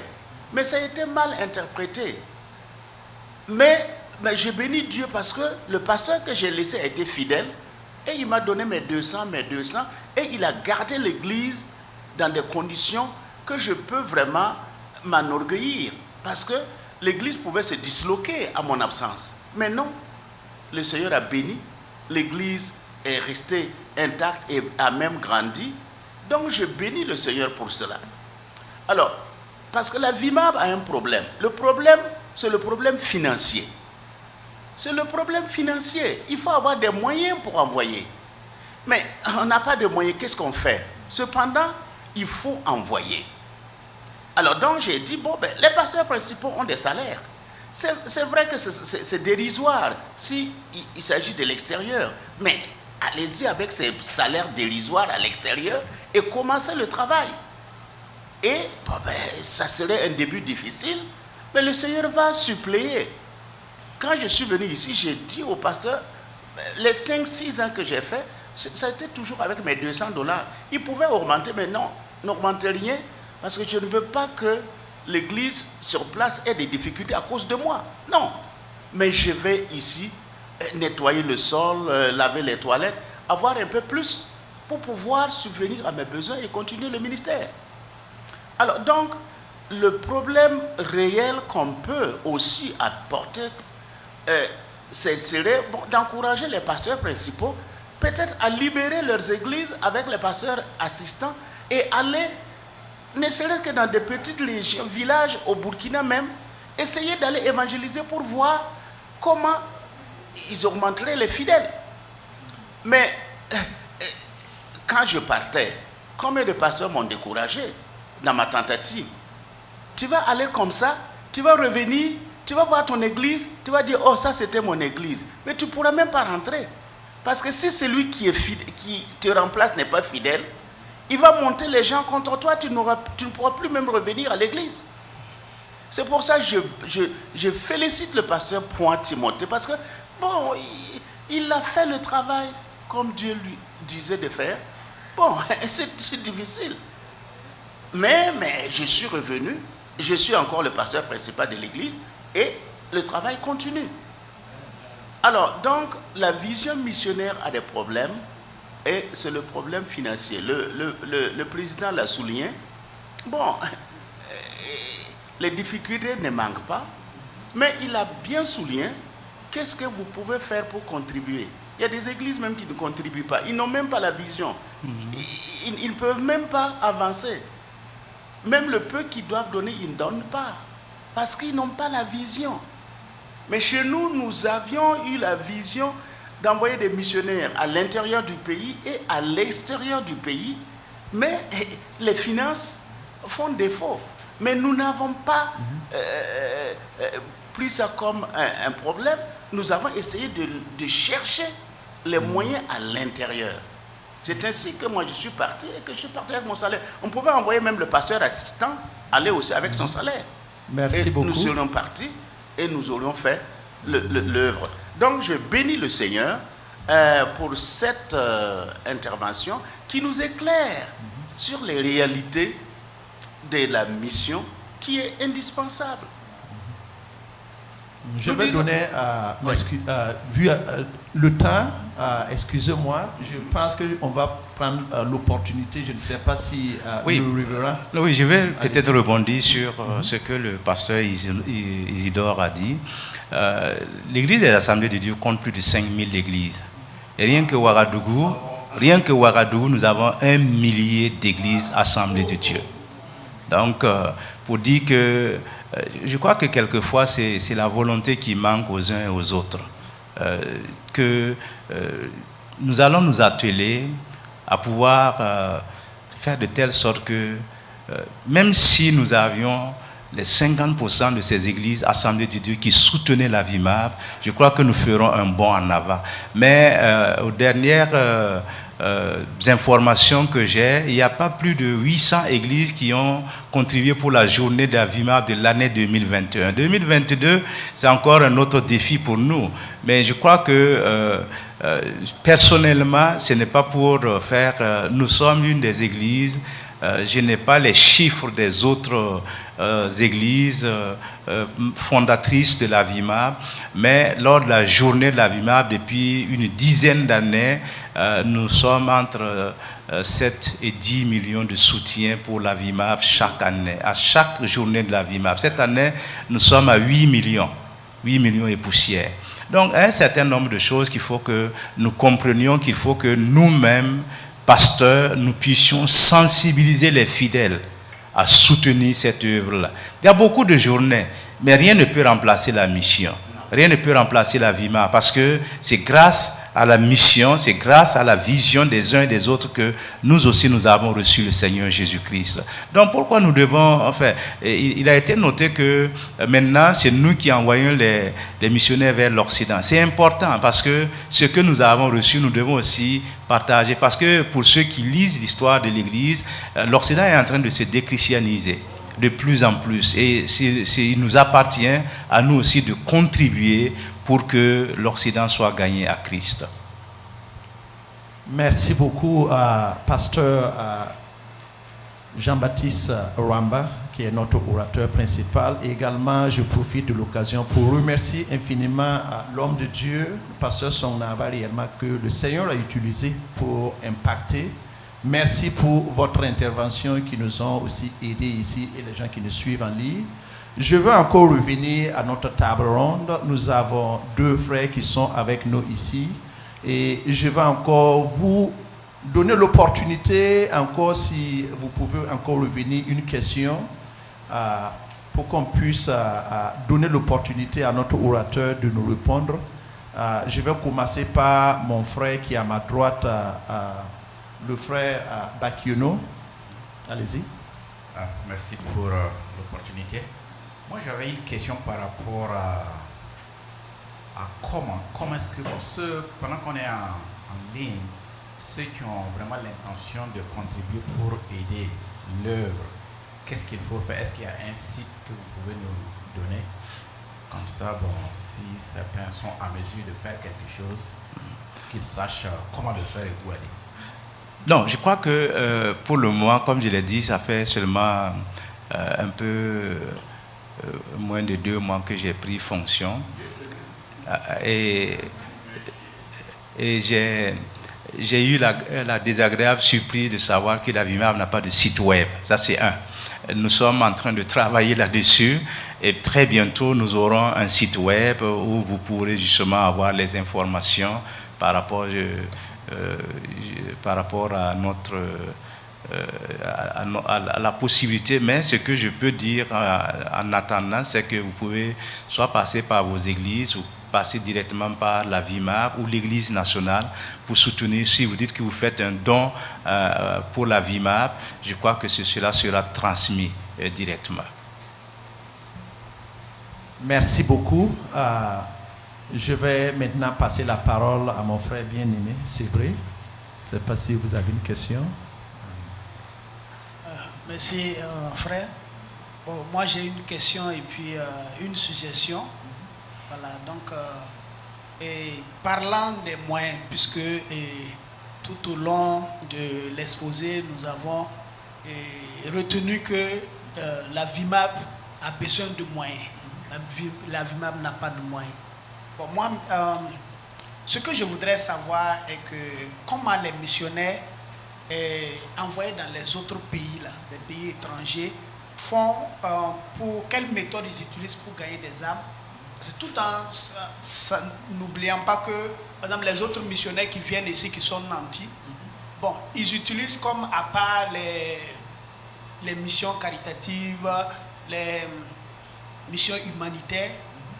Le Burkina Faso étant, bon, pas le Burkina Faso, c'est-à-dire que les assemblées de Dieu, étant dans un pays pauvre comme le Burkina Faso, n'ayant pas les moyens, quels sont les appâts qu'ils utilisent pour pouvoir gagner des âmes? Non, je crois que tous les moyens sont bons pour gagner les âmes. Nous n'avons pas une arme fatale, comme on le dit. Mais je dois dire que partout où les assemblées de Dieu de Burkina Faso sont allées, se sont installées, elles ont toujours trouvé une stratégie pour gagner les gens. Une des stratégies que nous utilisons et pour laquelle moi je suis entièrement d'accord, c'est l'éducation, l'enseignement. Nous savons que les adultes ont déjà un esprit bien formaté, un esprit bien formé, quelquefois réfractaire à tout ce qui est nouveauté, particulièrement dans les pays musulmans. Mais nous utilisons les écoles pour gagner les gens. Et particulièrement, l'une des meilleures expériences dans ce domaine, c'est au Niger. Au Niger, où ils ont commencé par les écoles primaires et maintenant jusqu'au lycée. Et vous savez, dans ce pays, quand même, où l'islam est prédominant, ils ont réussi à toucher un grand nombre d'enfants. Et d'ailleurs, nos écoles sont de très très bonnes écoles avec de très bons résultats, ce qui fait que les parents n'hésitent pas à envoyer leurs enfants, ne serait-ce que pour les résultats, mais tout en sachant intérieurement que nous leur donnons aussi la semence de vie. On a entendu des témoignages des enfants qui sont allés dans nos écoles, dans des familles ancrées dans l'islam, et qui disaient à leurs parents qu'avant même de manger, il faut prier, et les parents sont d'accord. Et personnellement, j'ai aussi une expérience dans ce domaine. Il y a un fameux village chez nous où il y a un guérisseur à Nagrengo. Nous avons ouvert une école primaire en 2006 dans ce village-là. Mais je vous assure que le pasteur a fait une dizaine d'années sans avoir fait un seul converti. Mais lorsque les enfants ont été recrutés à l'école, qu'on leur donnait non seulement l'enseignement séculier, mais aussi l'enseignement biblique, il y a eu des enfants qui ont eu des vies transformées. Aujourd'hui, ce sont eux qui sont les membres de l'église quand ils reviennent de vacances. Et devenus grands, les parents ne peuvent plus les frapper. Le pasteur donnait l'exemple d'enfants qui venaient à l'église le dimanche matin. Les parents, les mamans, les papas venaient, ils rentraient à l'église sans même taper à la porte, prenaient leur enfant par le bras, le frappaient dans l'église en le traînant dehors. Mais aujourd'hui, ce sont ceux-là qui sont devenus les chrétiens du village. Donc, il y a quand même quelque chose qu'il faut faire. Il y a aussi le domaine de la santé, où on peut utiliser aussi la santé pour toucher le maximum de personnes. Et c'est ce qui a été fait. Et dans cela, notre église a construit un centre de santé en Guinée. Parce que la femme du missionnaire est infirmière d'État. Donc, avec sa formation, sa profession, elle était capable de toucher les femmes du village, les femmes de là où ils se trouvent, de la localité. Et maintenant, il y a un bon travail qui se fait. Il y a aussi une école primaire qui a été ouverte en Guinée, bien sûr, qui forme les enfants guinéens. Donc, un certain nombre de choses que nous devons faire, mais il n'y a pas un appât type, mais tout dépend de la situation, tout dépend justement de la localité. Ce qui est chose, le Seigneur peut le faire, mais il y a aussi les campagnes d'évangélisation qui sont quand même des méthodes qui sont utilisées depuis longtemps, mais dans certains endroits, on ne peut plus le faire. Même au Burkina Faso, vous ne pouvez pas, dans certaines localités, organiser une campagne en plein air. Donc, mais on peut utiliser d'autres choses. Et le Burkina Faso, je crois que ce qui nous a beaucoup aidé aussi, c'est le domaine de l'éducation où le premier établissement scolaire a été ouvert par les missionnaires français et cet établissement primaire et secondaire a donné plus tard à notre pays des cadres, des hauts cadres de la fonction publique, des cadres même de l'Église, parce qu'il y a eu un moment où tous les dirigeants de l'Église sont passés par cette école primaire, là, ils ont été formés là-bas. Donc un certain nombre de choses qu'il faut tenir compte. Il n'y a pas d'appât type, mais pour chaque situation, le Seigneur donnera une stratégie particulière. Okay, merci, pasteur, pour cet élément de réponse. Et je vais rebondir rapidement sur ma suggestion qui est en même temps sa double face. Voilà. Étant nouvellement à la tête de la VIMAP, il y a un phénomène que moi j'ai constaté. Et je me dis que peut-être que vous pourrez voir comment faire pour qu'il y ait un peu un changement. Et je viens du Burkina Faso, je suis burkinabé dans un village de Tenkodogo.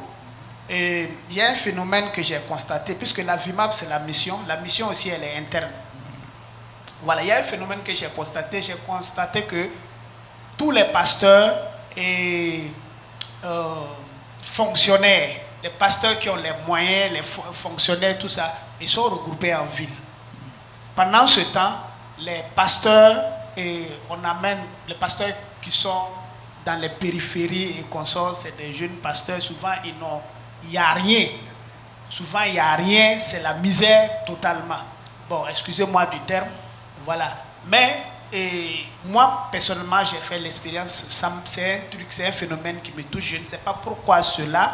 Est-ce que, par rapport, me fiant à ce que le papa vient de dire, est-ce qu'il n'y a pas lieu de changer la donne? Puisque si vous êtes fonctionnaire, vous avez un peu un revenu, ça serait facile pour vous d'aller dans un village. Par exemple, je prends le cas d'un enseignant. Il peut demander à être affecté dans un village où il y a une école, un village éloigné. Ça serait pour lui très facile de s'adapter. Parce que généralement, au village, on regarde comment est celui-là qui est devant vous avant, puisque votre nature, comment on appelle, votre aspect aspire confiance en fait. Voilà, mais c'est ce que j'ai remarqué. Je ne sais pas si c'est partout ou bien c'est pas partout. Bon, c'est ma remarque comme ça, mais comme vous êtes à la tête, est-ce que... Bon, pour répondre un peu à votre question, en ce qui concerne l'organisation de l'affectation des pasteurs, ça ne relève pas de la VIMAP. Ça relève des régions. Et les régions peuvent voir là où il y a le besoin et envoyer les pasteurs. Mais vous savez qu'il y en a qui ne veulent pas sortir de leur zone de confort. Et ils veulent rester là, profiter du frais et du chaud, et puis bon, vivre comme ils l'entendent vivre. Mais pour la mission, pour l'appel au ministère, pour l'œuvre, ce n'est pas avant tout une question de moyens, mais c'est avant tout une question de cœur. Parce que si votre cœur n'y est pas, vous n'irez pas. Mais vous pouvez avoir les moyens et vous n'irez pas. Vous pouvez ne pas avoir les moyens et avoir le cœur d'y aller. Et le Seigneur, on dit que quand le Seigneur envoie, il pourvoit aussi. Les gens ne comprennent pas cela parce qu'ils regardent à ce qui est là présent. Et puis, bon, après, ils vont décider par rapport à cela. Alors que le lendemain appartient à Dieu. Demain est entre les mains du Seigneur. Même nous autres qui vous parlons, nous ne savions pas qu'un jour nous allons nous retrouver à cette position. Parce qu'on a commencé tout petit. Moi, j'ai circulé dans la ville de Koudou avec mon vélo, allant de village en village. Cela ne m'a pas empêché de faire l'œuvre de Dieu. J'ai quitté même à vélo, aller dans une église à 25 km pour des veillées de prière, revenir le lendemain et être au bureau le même jour. Quelquefois, je n'arrivais même pas à la maison. Parce que tu veilles toute la nuit, tu es fatigué. Bon, pédaler, c'était pas aussi vite que quand tu y allais. Donc, il fallait tout faire quand même pour y être. Donc, c'est une question de motivation, une question d'appel. Et quand le Seigneur nous appelle, eh bien, il nous donne aussi les moyens d'y aller. Si on attend d'avoir les moyens pour aller faire l'œuvre du Seigneur, je crois qu'on n'ira jamais. Parce qu'on n'aura jamais assez de moyens. C'est ce que les gens se trompent. Mais quand on obéit par la foi, eh bien, le Seigneur, au fur et à mesure, nous fait avancer. C'est ce que nous devons comprendre, que dans l'œuvre de Dieu, ce n'est pas une question matérielle, mais c'est une question de vocation. Et quand les gens auront compris cela, je crois que nous ferons chose. Et pour dire un peu chose, nous avons ouvert 5 églises hors de Ouagadougou. Hors de Ouagadougou, nous avons notre première annexe se trouve à 80 km de Ouagadougou, où nous avons organisé des campagnes d'évangélisation. Et là aussi, je dirais que nous avons organisé aussi des soins pour ceux du village. Nous avons amené des médecins, des professeurs qui sont allés, qui soignaient les gens pendant que les autres faisaient du porte-à-porte. Nous avons ouvert des églises comme ça. Et aujourd'hui, ces églises, nous les avons construites, nous les avons équipées. Et il y a 2 qui ne sont pas encore construites, mais nous sommes là-dessus. Donc, et nous avons les pasteurs qui sont là-bas, nous les soutenons autant que nous pouvons. Donc, un certain nombre de choses que nous devons comprendre que, bien sûr, c'est le Seigneur lui-même qui envoie.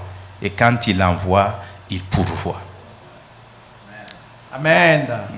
Je pense que nous tirons vers la fin, mais avant, je vais encore peut-être donner l'opportunité à ma sœur bien-aimée, Bénédicte. Je ne sais pas si vous avez une question.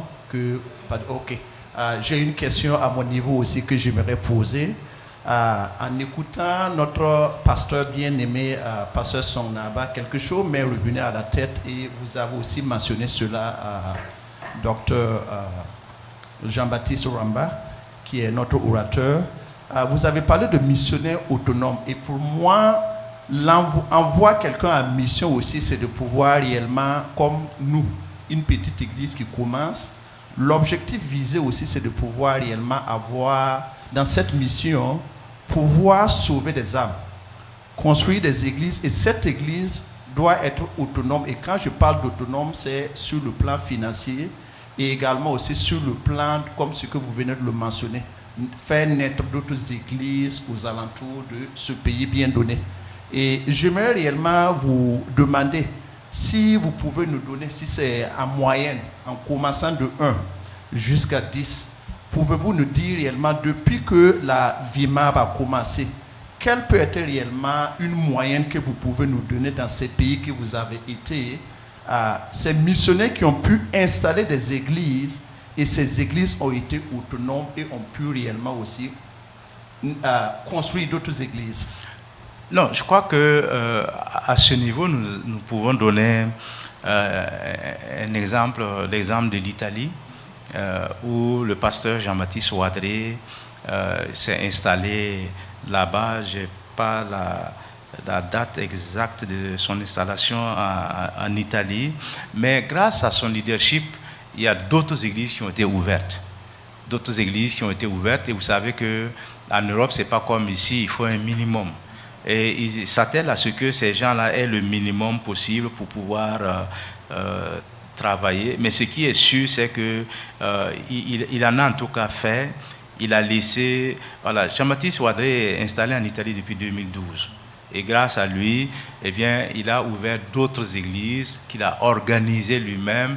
On a envoyé des missionnaires qui sont là-bas, qui ont pris la relève et qui sont autonomes. L'église, en fait, la VIMAB n'a pas besoin de les soutenir parce que ces gens-là sont déjà soutenus par leur église. Mais n'empêche qu'ils ont des difficultés. Ils ont des difficultés que nous n'ignorons pas, mais nous savons que le Seigneur continue de diriger son église et c'est ce dont nous avons besoin. En Italie, il y a peut-être 5 ou 6 autres églises qui ont été ouvertes et sous son initiative et bien sûr avec l'accord d'autres missionnaires qui sont là-bas. En Suisse aussi, nous avons le pasteur Jean Zida qui est là-bas, qui a facilité l'ouverture d'autres églises par d'autres compatriotes qui sont là-bas, qui s'occupent de ces églises-là. Et ces églises autonomes, une fois qu'elles ont pris leur autonomie, elles s'organisent en tant qu'église locale. Et c'est ça aussi qui est important parce que, quoi qu'on dise, nous n'aurions pas pu être à mesure de soutenir financièrement toutes ces églises en Europe parce que l'Europe, ça coûte plus cher que l'Afrique. Donc, il faut comprendre cela. Et nous bénissons le Seigneur pour tout ce qui se fait à travers certaines choses. Mais nous avons des missionnaires qui sont aussi dans des pays dits fermés et qui ne peuvent pas avoir la latitude de faire ce qu'ils peuvent faire en d'autres lieux.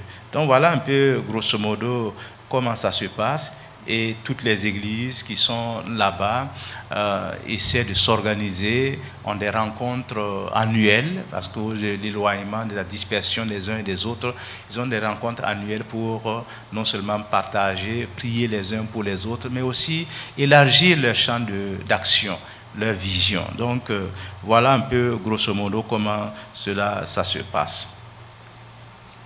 Merci beaucoup. Je pense que nous tirons vers la fin et nous disons vraiment merci à l'homme de Dieu qui est parmi nous, le révérend pasteur Jean-Baptiste Zungrana, qui est notre orateur principal. Rwamba, m'excusez, qui est notre orateur. Et je bénis le nom de l'Éternel pour la vie de son serviteur, notre pasteur, le révérend pasteur Asa Zungrana. Et également, je bénis le nom de l'Éternel pour la vie de son serviteur, le pasteur Songnaba, qui est parmi nous ce matin. Et vraiment, c'est un plaisir pour nous d'avoir eu cette table ronde. Et je rappelle que si vous êtes en ligne, cette semaine, c'est notre semaine d'action de grâce. 5 ans, nous disons vraiment merci à l'Éternel. Et nous aimerions réellement vous inviter ce soir. Demain également, il y a un programme et nous avons notre étude publique. Si vous pouvez, vous n'êtes pas loin, nous vous invitons vraiment à faire le déplacement. Et vraiment, nous voulons vraiment vous avoir ici. C'est une semaine bénie. Si vous avez l'opportunité, ne ratez pas cela. Venez et célébrez cela avec nous. Et c'était vraiment des moments de joie d'être dans la présence de Dieu. Et je vais sans tarder, je ne sais pas si notre père spirituel a quelque chose à dire. Ok, il n'y a pas de problème. Ok, je vais redonner encore la parole à notre orateur pour qu'il puisse nous dire un dernier mot. Voilà, moi je voudrais, pour conclure, dire merci pour l'invitation qui m'a été donnée de venir à l'occasion de la célébration du 5e anniversaire de la naissance de cette église. Et je me rappelle bien que c'était en 2017 que j'ai prié pour le pasteur Asa dans son sous-sol avant qu'il ne commence l'œuvre. Donc, et maintenant, il est dans une grande salle. Donc, c'est quand même chose. Je bénis le Seigneur pour cette opportunité. Et je voudrais dire que c'est bon de toujours se souvenir d'où on est venu. Si on peut ne pas, je dis peut-être, c'est un peu bête, mais on peut ne pas savoir où on va, mais on doit toujours se souvenir d'où on est venu. Et si on sait d'où on est venu, cela nous aidera à mieux progresser. Et je dis toujours aux jeunes qui veulent commencer le ministère, c'est mieux de commencer tout petit. Si vous commencez tout petit, vous avez la chance de grandir. Mais si vous voulez commencer en grand, vous avez la chance de devenir plus petit. Parce que c'est un peu d'orgueil qui est derrière tout cela. Je me rappelle un de mes camarades en 1989, quand on faisait notre graduation au Collège biblique continental à l'époque, là, et il se disait, c'est un Belge qui disait que lui, il a vu en vision qu'il avait la plus grande église, il avait racheté un garage, il a tout cassé, il a construit, et il avait la plus grande église. Je lui ai dit, mon frère, il faut savoir commencer tout petit pour avoir l'espérance de grandir. Et je me rappelle bien que sa première affectation, quand l'église des Assemblées de Dieu l'affectait comme pasteur stagiaire, c'était dans une église de 10 personnes. Donc, il a dû désenchanter. Bon, Après un certain temps, c'était tellement difficile, il a quitté, il est allé dans une autre dénomination, mais où je suis allé assister à son installation, mais malheureusement, il n'a pas tenu là-bas non plus, il était obligé de revenir aux Assemblées de Dieu pour commencer, et maintenant il est dans le ministère. Et cela, c'est un exemple qui me trotte toujours dans la tête, que si nous commençons petit avec le Seigneur, nous avons la chance de grandir avec le Seigneur. Mais si nous voulons toujours commencer en grand, eh bien, les déceptions risquent de nous faire quitter. Mais je voudrais féliciter l'Église pour ces 5 ans. Je m'attends à voir encore de plus grandes choses parce que le Seigneur ne veut pas que nous retournions en arrière, mais il veut que nous avancions. Et comme ici, les Anglais le disent, que le meilleur est encore à venir. Donc, il y a encore beaucoup de bonnes choses qui sont devant, qui nous attendent. Et je prie que le Seigneur se révèle et que cette célébration soit aussi le moment vraiment, non seulement de remercier le Seigneur, mais aussi de lui confier l'avenir. Ça, c'est très important. Donc, en tout cas, félicitations et bon courage avec le Seigneur. Nous allons certainement remporter des victoires. Vraiment grand merci au révérend pasteur, le pasteur Jean-Baptiste Rwamba.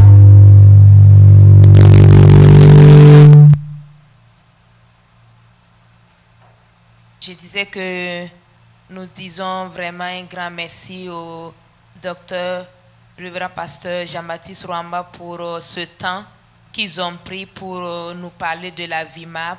En tout cas, ça nous a fait vraiment plaisir et ça nous a fait vraiment connaître les problèmes et les difficultés et les objectifs aussi de la VIMAP. Et cela va nous réveiller aussi à nous lever pour œuvrer pour la gloire de l'Éternel. Puisqu'il est dit dans sa parole que le champ est vraiment vaste et qu'il a besoin des gens pour envoyer. Et je pense que cela fera un appel dans la vie de quelqu'un pour que la mission puisse être accomplie et que partout dans le monde entier, la parole de Dieu puisse être proclamée. Donc, grand merci encore. Et nous allons aussi dire un grand merci à notre pasteur principal, le pasteur Asa Zungrana. Nous lui disons aussi grand merci pour ce privilège qu'il nous a donné d'être là ce matin pour parler de la VIMAP.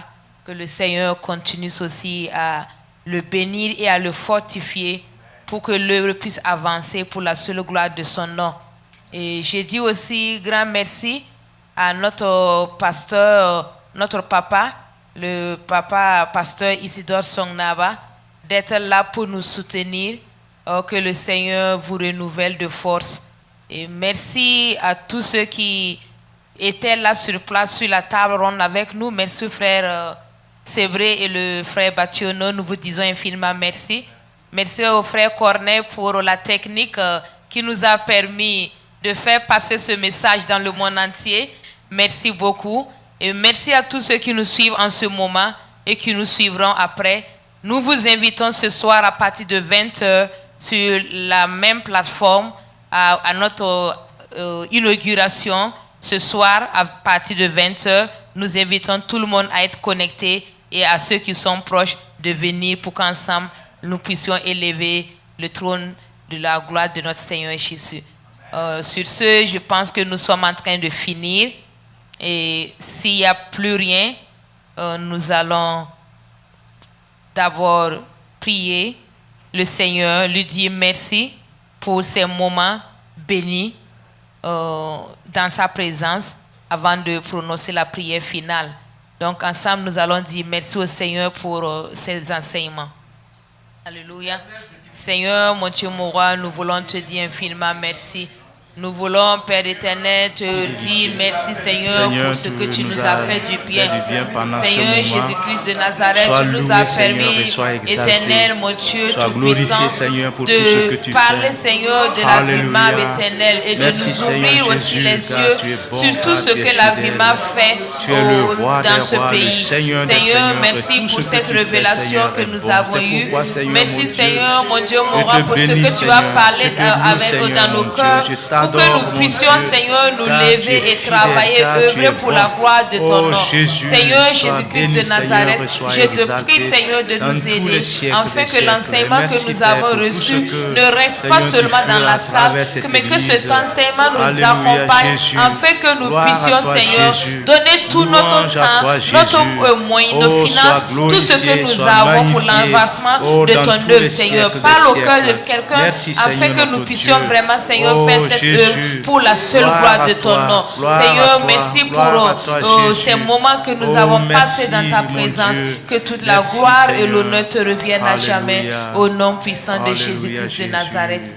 Amen. Amen et amen. Avant qu'on ne prononce la prière finale, je vais demander au papa qui est là, le pasteur Isidore Songnaba, de prier pour notre orateur qui nous a donné la parole ce matin. Nous allons vous demander de prier pour l'orateur avant que notre frère Corneille ne prononce la prière finale. Merci.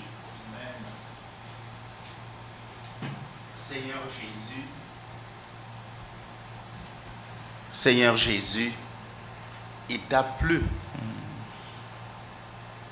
d'amener le pasteur Jean-Baptiste nous éclairer sur la vision de l'œuvre missionnaire du Burkina Faso en ces lieux. Et il l'a fait et nous en sommes réjouis, nous en sommes réellement emportés par ce que nous avons entendu et vu. Nous n'aurons jamais cru que, Seigneur notre Dieu, cette œuvre a commencé si petite, mais que tu la développes, et jusqu'à ce jour, tout est vraiment dans son envol. Merci éternel de soutenir celui-même qui nous a apporté cet éclaircissement, d'être à la tête de cette mission, de cette œuvre. Merci de le bénir, merci de le fortifier, merci éternel de lui donner une vision renouvelée de l'œuvre et Seigneur de lui permettre dans tout ce qu'il dit d'obtenir tous les moyens à sa disposition pour faire l'œuvre. Merci Seigneur, car c'est toi qui nous fais bénéficier de cette opportunité d'entendre toutes ces réalités. Vrai, merci éternel notre Dieu, car tu nous aimes et tu ouvres des occasions pour tes enfants de pouvoir te servir. Encore que nous sommes à la fin des moments, à la fin des temps, nous avons besoin d'activer, d'aller beaucoup plus vite. Mais Seigneur notre Dieu, ce que nous avons entendu ce matin nous a tous galvanisés et va nous encourager à aller de l'avant. Bénis ton serviteur. Et Seigneur, il a laissé son église, il a laissé d'autres activités, il est là et il fait cet apport. Seigneur, tu t'occuperas de ce qu'il a laissé et tu béniras ce qu'il a laissé, afin que, Seigneur, rien ne souffre de son absence, mais que, Seigneur notre Dieu, tout soit à la gloire de ton nom. Merci éternel de bénir cette église ici à Maryland, qui, éternel, reçoit cette semence qui va la permettre aussi de pouvoir se développer, s'investir dans l'œuvre pour la seule gloire de ton nom. Seigneur, ils te sont reconnaissants en disant que mais voilà 5 ans que tu as été avec nous et nous n'allons pas oublier que ça a été 5 années où tu nous as accompagnés dans toutes les dimensions possibles et nous ne pouvons que nous arrêter et dire merci. Seigneur, reçois leurs remerciements, reçois leurs acclamations. Et Seigneur notre Dieu, cette plateforme a été faite non pas pour une façon de s'enorgueillir, mais pour montrer comment, Seigneur, tu as été fidèle à leur endroit et comment tu te prépares toujours à les bénir. Seigneur notre Dieu, reçois toute la gloire, la magnificence et l'honneur. Nous te sommes reconnaissants pour tout ce que tu as fait. Béni soit ton nom. Béni soit ton nom. Amen. Amen. Nous prononçons la prière finale par le frère Corneille. Merci. Prions. Dieu Tout-Puissant, nous voulons encore une fois de plus te dire merci ce matin. Merci parce que c'est sous ton ordre que nous sommes encore retrouvés pour parler des missionnaires. Dieu Tout-Puissant, je pense que ce matin, ce n'est seulement aux missionnaires, mais c'est à nous. Car tu nous as dit que ceux qui seront envoyés, c'est à travers le cœur, pas par les moyens. Et nous prions que ton esprit accompagne ces missionnaires. Et ceux que tu prépares encore à envoyer. Et nous aussi qui voulons te servir, nous te demandons de nous donner un cœur disponible afin que nous puissions te servir en esprit et en vérité. Seigneur, nous voici à la fin de ce programme de ce matin. Et nous te demandons que tu connais le programme que nous avions dans cette maison. Tel que tu avais commencé depuis, nous te bénissons pour ce matin. Nous te confions la suite. Et que ce soir, nous serons encore là pour t'adorer, pour te remercier, pour te dire que jusqu'ici, tu nous as secourus. Et que ceci n'est que peu de choses et que de grandes choses tu feras encore. Nous te disons infiniment merci de prendre le contrôle. Nous confions la cérémonie de ce soir en tes mains. Comme c'est toi qui es l'alpha, viens et ouvre encore ce matin les séances. Et que tu accompagnes tout et chacun de nous d'être ici présents. Et que nous ne venons pas et retournons de la même façon. Dès que nous allons revenir, que nous serons changés avant de repartir pour la gloire de ton nom. Prends le contrôle, Seigneur. Nous remettons tous les acteurs en tes mains. Ceux qui sont aussi encore en route, ceux qui sont dans des avions, dans des camions, papa, amène les saints et saufs pour que ce soir nous puissions tous te dire gloire et honneur à toi. Au nom tout puissant de notre Seigneur Jésus-Christ, nous avions prié. Amen.